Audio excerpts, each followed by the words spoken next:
If this is the first video you've seen of mine, my name's Josh, I'm 21 and I've been running that Amazon FBA wholesale business for the last 4 years. Keep it really simple, I buy branded products from wholesalers, distributors and brands, and if there's a margin in it, I'll sell it on Amazon for a profit. Today I'm going to give you my raw, unfiltered take on Amazon FBA in 2025. Here's what I'm going to cover in this video today. What's currently happening in the market, current bottlenecks and problems with Amazon FBA, the issues I face even now, whether I start Amazon again from scratch, despite everything, why I'm still selling on Amazon. So a quick disclaimer, this is my perspective as a strict wholesale seller. I'm not in retail arbitrage, I'm not in online arbitrage. These models can be great for starting and learning, especially with less capital. I'm not gonna sit here and pretend I'm an expert on them. Honestly as well though, that's where a lot of the bullshit comes from online with Amazon. Personally never been interested in these models and I've just been doing wholesale this whole time. If you're going down that route, I do know people that are actually killing it and making a hell of a lot more money than some wholesale sellers, including myself. So if you're interested in doing that, drop me a comment and I can point you there who I recommend and who I know is legit. Before we dive into the rest, I'm going to start with a bit of data and have a little look at Google Trends here. As we can see, this is a search trend for Amazon FBA over the past 5 years. And it's very clear interest has fallen and it's slowly decreasing. Just simply the hype around Amazon FBA is dying, and there's many reasons in my opinion for this. At the minute, everyone's moved on to the next big thing, whether that be TikTok Shop, AI automation agencies. It's always going to be a bigger and better thing in this online space. I personally watched a load of Amazon sellers pivot, especially to TikTok Shop. I've seen a lot of mentors as well pivot because at the end of the day, money flows where attention goes. And if no one's interested in starting an Amazon FBA business, then most of these people whose business was mentoring, not actually running an Amazon FBA business, they've got no money to make, so it all makes sense. I do believe TikTok Shop is a bigger and better opportunity than Amazon. Probably get onto that in another video about how I'm personally exploring that avenue as a wholesale seller. So there are more barriers to entry than you may think in Amazon FBA. First point I'm gonna make is that no matter what anyone tells you about start with only £1,000 or start with a few £100, ignore that, it's all bollocks. Amazon FBA is heavily capital intensive. I started with around £2,000 and I spent half of that on a mentor. And that's not me saying you need a mentor, because there's plenty of free stuff online. Like most sellers, I'll be the first to say start something else if you haven't got a few £1,000s. To be honest, you learn everything from doing. But I just wanted to fast track it and basically get rid of some of the mistakes. I've always been one to sort of invest in myself and education, because I know the value of learning from someone that's done everything that I want to achieve, you know. I think Amazon might be the easiest business in the world to say you're a 5 or 6 figure seller. See, £1,000 in revenue will probably amount to about 100 to 150 quid in gross profit. Your mate working part-time in Tesco's is probably making more, despite not being a 5 or 6 figure seller. As I've said before, money talks. And especially when you're starting, it's really hard to negotiate and compete with other wholesale sellers that are buying thousands of pounds more stock than you, who are already working on tight margins as well. I fell into this trap a bit early.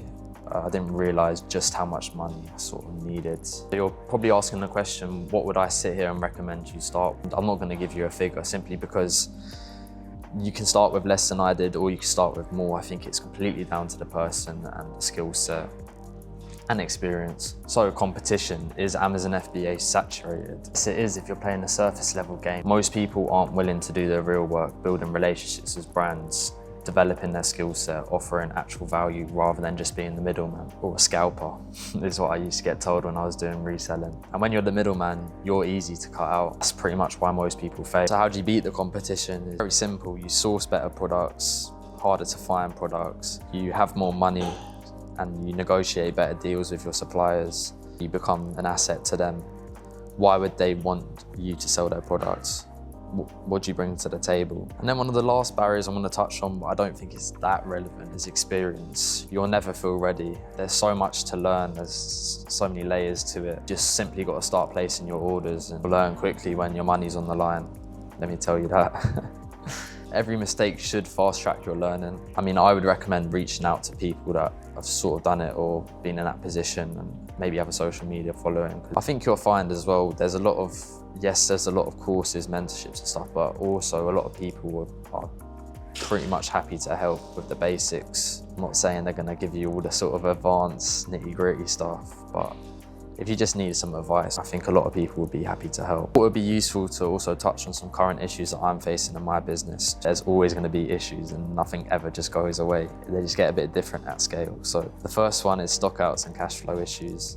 No matter how things could look on paper, it's a constant war between managing stock, managing new opportunities. It's just something you're going to keep learning. A lot of software helps. Sometimes the market can be so predictable in terms of demand, and things can go wrong. So that's still something I'm continuously learning every single day. Price wars, sellers undercutting the buy box, like it's a race to the bottom. Unless you're working exclusively with them, that's never going to go away. Now, Amazon are dictators. They can literally change the rules overnight. I mean, I know people that have been suspended out of nowhere for the smallest things. Bang, the whole business wiped out. Which is why I stress as well on expanding onto multi-channels, not just being so reliant on Amazon. You just got to be super careful with staying up to date, making sure you don't piss them off. Also, I'm going to touch on something I haven't seen a lot of people say, and that's mental burnout. This business is mentally draining, especially when you're doing it with not any staff. You got to think about cash flow, stock, sales velocity. It never really switches off, finding new deals, prepping, packing. There's so much to it. There's always something you can be doing as well. At the end of the day, there's always going to be issues in business. You're either going to quit or you're just going to find a way to deal with them. And that's what separates the winners from the losers. Is Amazon FBA worth starting in 2025? Probably not.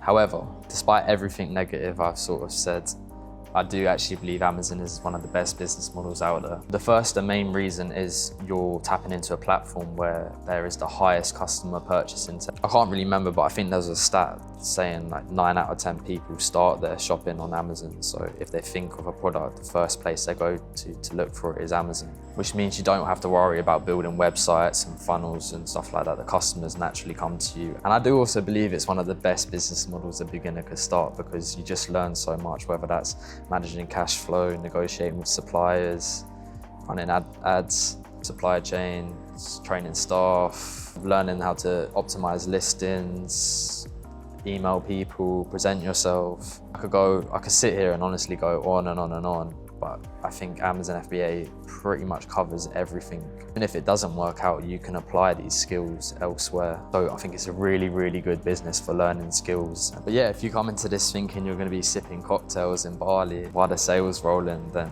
let's just cut the bullshit. So despite all of this and what I've sort of said about wanting to do other things, why am I still selling on Amazon in 2025? And it's simple. It's because it's leverage. Yes, the barrier to entry is higher. Yes, there's a fuck ton of problems and the game's harder now. But I just see that as massive leverage. If you can weather the storm and all the problems Amazon throws at you, keep on reinvesting your cash and growing and just dealing with it all, then you're gonna come out the other side in a much better place. What you'll find is a lot of sellers at that level drop off. So if you can just keep putting up with it and getting through it, then you're gonna build a pretty solid moat separating you from new sellers, new competition. And you're going to build a pretty sustainable, consistent business. I mean, the harder something is, the more profit you're going to make at the end of the day, which is why I will be honest and say, if you're a brand new FBA seller, I probably wouldn't get into it unless you sort of got your own brand and you're looking to scale multi-channel. But if you're trying to do wholesale, probably I wouldn't start if I was a brand new seller. I would put my cash into starting a brand. And a lot of people probably disagree with me. I'm just coming at it from my own unique perspective from running this business for 4 years. But if you are an experienced Amazon seller, I would heavily suggest just keep going with it, which is what I'm doing. I'm doubling down on what I know that works. And maybe I'll look into going down different avenues in the future. But another thing, I'm not claiming like I've cracked it, like I'm an Amazon expert and I know what I'm doing. I'm still learning every single day. I'm not trying to get you to join my mentorship or course. If you start Amazon or not, at the end of the day, it's just less competition for me. If you're still here and you want to keep seeing honest content about Amazon FBA, then drop me a follow and get in touch. It'd be interesting to connect with some of you guys.